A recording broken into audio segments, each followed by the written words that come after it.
let's get to it. So I definitely appreciate you taking the time out today. And I'm not going to introduce you. I'll let you introduce yourself. Please tell me your name, where you're from, and what it is that you do. Okay, my name's India Carter, and I'm actually from Delaware, and I am the Workforce Development Officer. Great, great, great. So I know what a workforce development officer is, of course, but for those who don't, can you just explain to me, what it is that you do? Some of your sort of key roles, functions, different things like that. Yeah, so like the key function of what I do is assemble and like maintain partnerships with organizations that can like really offer trainings and other ancillary services to community members. So our focus is really just making sure that we are connecting community members to workforce opportunities and any other outside services such as expungements. Maybe someone needs career counseling, and also working with small businesses for their workforce needs. Cool, cool. So let's dive into that just a bit. So when you say workforce, like workforce development, the term, I know a lot of people might think workforce. Okay, well, the people who work, but what does workforce development actually mean for those who might not be familiar with that term? So, workforce development is really ensuring that we are appropriately. Um, I'm sorry, my mind just went blank. It's all good. Hey, we're having a conversation. So, it's really just making sure that we are ensuring that the workforce, the nature of um, connecting, making sure that we have viable trainings, jobs here in the city, and connecting community members to employment opportunities. In the workforce, it changes. So Right. a decade ago, it could have been construction and manufacturing, which is still present today. But as now, present day, we are seeing that the workforce has changed and moving towards technology, healthcare, and other avenues. So it's really important that we are adjusting with those times and making sure that we are appropriately giving trainings to community members so that they can pursue career opportunities in the workforce of today. Right, right. Yeah, so, I mean, like, for me, well, both of us being that we're in the city, you're from Delaware, but I'm from Pittsburgh originally. So, whenever we think about or talk about workforce development has always been around, the sort of frame of construction, some Yeah. trades, being an electrician, a plumber, et cetera, going to trade school, different things like that. But, as we've seen our city, go through its shifts and different things like that, just sort of reiterating what you said, now we're definitely taking, some of that workforce development training and shifting it over to, technology and shifting it over to healthcare and shifting it over to Mhm. manufacturing. So, it's really cool, the fact that you get to sort of, help facilitate all that. So yeah, thank you for that. I really And appreciate that. yeah, and I also Um, want to say that workforce can look very different depending on where you're at. So, okay. like, in Pittsburgh, we're seeing an increase in technology and healthcare. Back home in Delaware, it's a lot of banking. The banking industry is like booming in Delaware right now, with JP Morgan Chase, Wells Fargo. And then on top of that, you also have healthcare as well. That is a big industry in Delaware. So, depending on where you're at, it changes and it can look different. But the main focus is just making sure that wherever you're at, we're making sure that you're appropriately being trained in those fields if that's what you want to do. Excellent. Excellent. That's really interesting about Delaware. I've never been, but You should visit. We have beaches. Okay, well, yeah, that's definitely something to think about. Cool, cool. Okay, so next, let's talk about your path. So India graduates from high school. So from that point, just give us like a high, arcing sort of overview of, the day you graduate from high school. How do you go from that point to where you are today? Oh gosh, that's a journey. So I actually graduated from a performing arts school. I played violin since I was like nine, eight, Okay. nine. And so after high school, I one of the career paths I've always wanted to do since I was literally could talk, was to be a veterinarian surgeon. So Okay. I actually went out to school at Orono College in Milwaukee, Wisconsin. Yes, all the way out there where the cows are. And my career pathway was veterinarian medicine. Um, yeah, and I spent 1 year out in Orono where didn't realize how racially polar Milwaukee is as a city.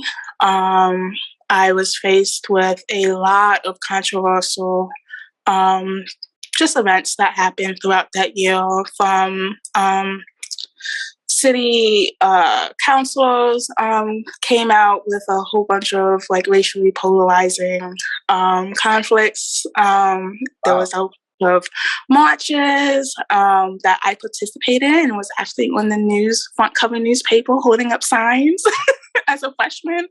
And it was also during that time where Trayvon Martin and like a lot of polarizing things that were coming out on the news with young Black boys and Black women being shot by police. So I took up a lot of activism, but I was also vice president of the Animal Club. So I was also campaigning for pit bulls. I had my Save the Pit campaign. And then outside of that, I was public relations of the dorm. So I was also the voice for the student body. I went to a lot of meetings on campus and was talking to the president of the university about what the students wanted and need. So I was kind of jumping all over, activism for just animals, people, students. After my year, I decided to leave and I finished out my college career at Widener University. So as a sophomore, I was still in veterinary science medicine. Then when it came down to actually going outside, like outside of the lab and like doing things with animals that involved blood and bugs and outdoors, I was just like, oh yeah, no, I can't do this. So then I had to like really think hard and deep, like, I still have a passion for animals, but I also have other passions and that I'm actually really good at. And I went down the line of communications, public relations, just because it is so diverse. And you can really go into any field with that. I was taking public justice classes just for fun because I was interested. Still trying to get involved in campus activities. Still very active in campaigning, going to marches, which, made my family a little bit nervous. Going out to DC or into Philly when anything happened on the news, making sure that me and my friends were still being really active. Right. And then after I graduated from Widener, I was working with Habitat for Humanity. Okay. Doing community work as the volunteer coordinator. And then I came here to Pittsburgh with R4R, working with immigrants and refugees in the city of Pittsburgh as it pertained to economic development and workforce. Nice. So I always still maintained that level of community engagement and activism. And I still work with animals. So, like I said, I have a very wide breadth of what I'm good at and what I'm interested at, and I'm just happy that I'm able to do all of these things. Oh no, that is a very, very interesting story, and I think what makes it most interesting is the fact that where you are today. When you first started, this that's not what what you were trying to do. Different. I think that's important for viewers to understand. Like, just because you start something and you're here, that doesn't necessarily mean that's where ultimately you'll end up. So I definitely appreciate that. The transparency and how to you sort of shift it around and for things like that. It's really cool, really interesting. So, workforce development officer. I'm not going to ask you how much you make, because that's inappropriate. I'm not going to do that. But for someone who's interested, where do you see the sort of maybe pay range? If you give us a range, just so someone can get an idea of this sort of role, if this is something they were thinking about pursuing. It really depends on nonprofit, government, but generally speaking, anywhere from 50 to 80. 50 being the low range of just starting out. And again, that depends on if you're working for a nonprofit or for profit. And then on the higher end, being a manager or a director. And then again, depending on which industry you're in. Got it. Okay. Yeah, that makes sense.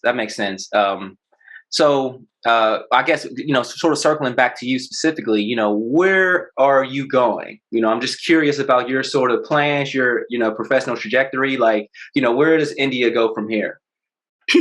So I still want to do community work just because I love it so much. And it really brings me a greater enjoyment of seeing that, okay, what I'm doing can make a difference in someone's life. Even if it's just one person, I'm happy with that. Right.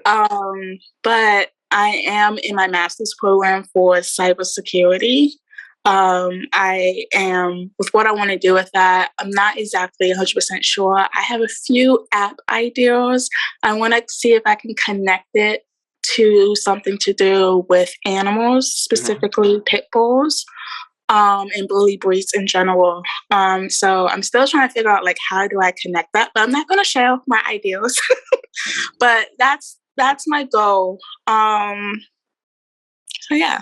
Well, yeah. I mean, we're definitely looking forward to what what you have in store for the future. So definitely keep us posted. I guess one question that I think is really important to provide some sort of context. How do you feel as a woman, and also, a woman of color in your particular field? Does that have any sort of significance? Oh yeah. Yeah. As a Black woman in the workforce, I mean, this is a topic that, is talked about often. It's how do we feel as Black people in the workforce, and then women in the workforce, and then Black women in the workforce? And we know that it can be difficult to navigate through. And so being one and being a part of not just the workforce, but someone who is specializing in workforce development, right. I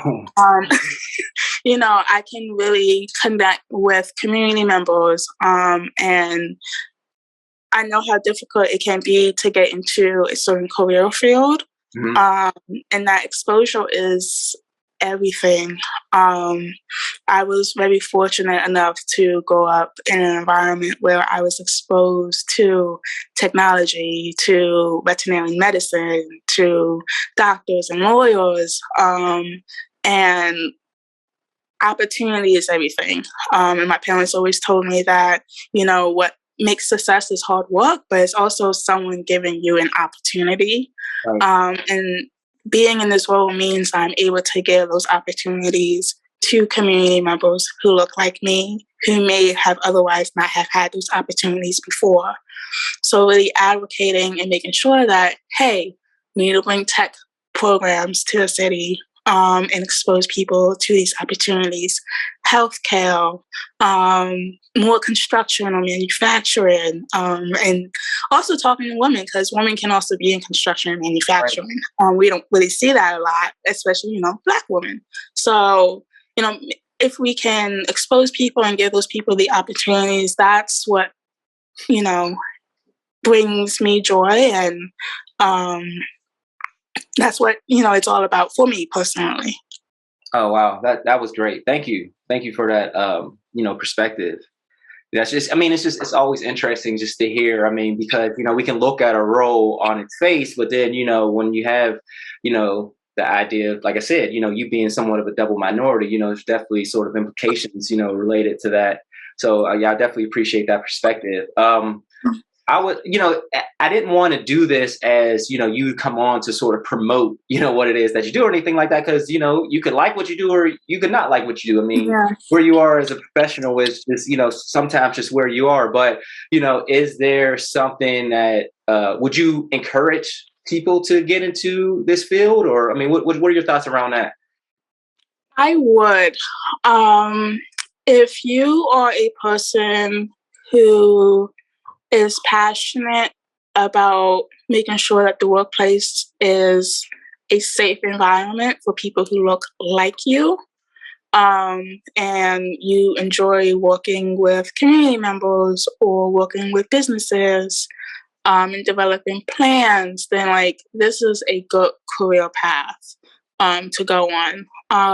If you're interested in HR or like talent recruiting, but it's not something you want to dive heads down, you want some leeway and freeway to do other things. Again, going into workforce development is also a good path. And also vice versa. If your goals is HR or talent recruiting, workforce development, understanding the workforce layout is really important for that. And that can also open other doors if that's your goal. End goal is like to be an HR specialist. I never even thought about it from the angle of HR, but that's really interesting. Yeah. So, I mean, that's all I got. You have any closing remarks?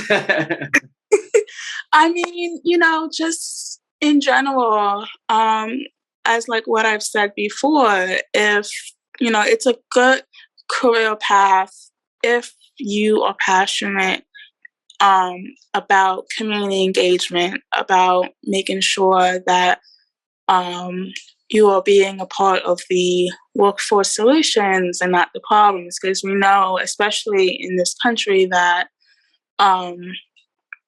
jobs, the pay of jobs has not really increased in line to living costs. Right. And we always talk about that, you see it on the news and in newspapers, but the solutions is the workforce, making sure that we are actually aligning people with top quality jobs so that they can afford a decent living. So if that's what you're passionate about and what you're interested in, then workforce is a career path that can align with that appropriately. Okay. Well, you said a lot, and I definitely appreciate your perspective. Workforce, the workforce, as a profession, helping people sort of navigate, that ecosystem definitely sounds like an interesting career path. So, definitely want to thank you again, for participating today. We're looking forward to what you have, with your, I know you say you're going, for your master's and you have some different tech ideas and different things like that. So we're interested in what you, what you have going on in the future. So we really appreciate the time, and you take care. Thank you. Thanks a lot. All right, bye. Bye.